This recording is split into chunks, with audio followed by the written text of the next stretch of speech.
Very good morning.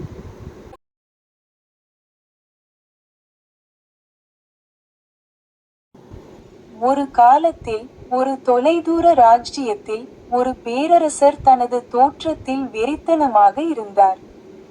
அவர் தனது நேரத்தையும் பணத்தையும் நேர்த்தியான ஆடைகளுக்காக செலவிட்டார். தனது மக்களின் தேவைகளை புறக்கணித்தார். ஒரு நாள் 2 தந்திரமான மோசடிக்காரர்கள் ராஜ்ஜியத்திற்கு வந்தனர்.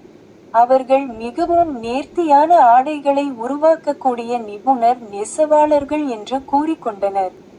இது ஞானிகளுக்கும் தகுதியானவர்களுக்கும் மட்டுமே தெரியும். அத்தகைய தனித்துவமான ஆடையை வெளிப்படுத்த ஆர்வமாக இருந்த பேரரசர் அதை உருவாக்க நெசவாளர்களை நியமித்தார். அவர்கள் அரண்மனையில் தறிகளை அமைத்தனர்.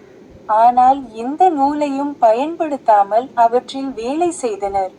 பேரரசரின் அமைச்சர்கள் முன்னேற்றத்தை ஆய்வு செய்யச் சென்றபோது அவர்கள் தறிகளில் எதையும் காணவில்லை. இருப்பினும் அவர்கள் தகுதியற்றவர்களாகவோ அல்லது முட்டாள்களாகவோ கருதப்படுவார்கள் என்று பயந்து அவர்கள் கண்ணுக்கு தெரியாத துணியை பாராட்டினர். இறுதியாக பேரரசரின் பிரம்மாண்டமான அணிவகுப்பு நாள் வந்தது.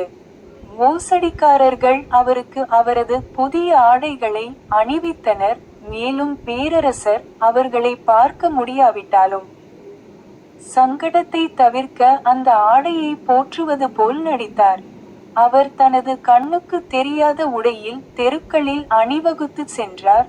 நகர மக்கள் எதையும் காணவில்லை என்பதை ஒப்புக்கொள்ள மிகவும் பயந்து அவரை பாராட்டினர்.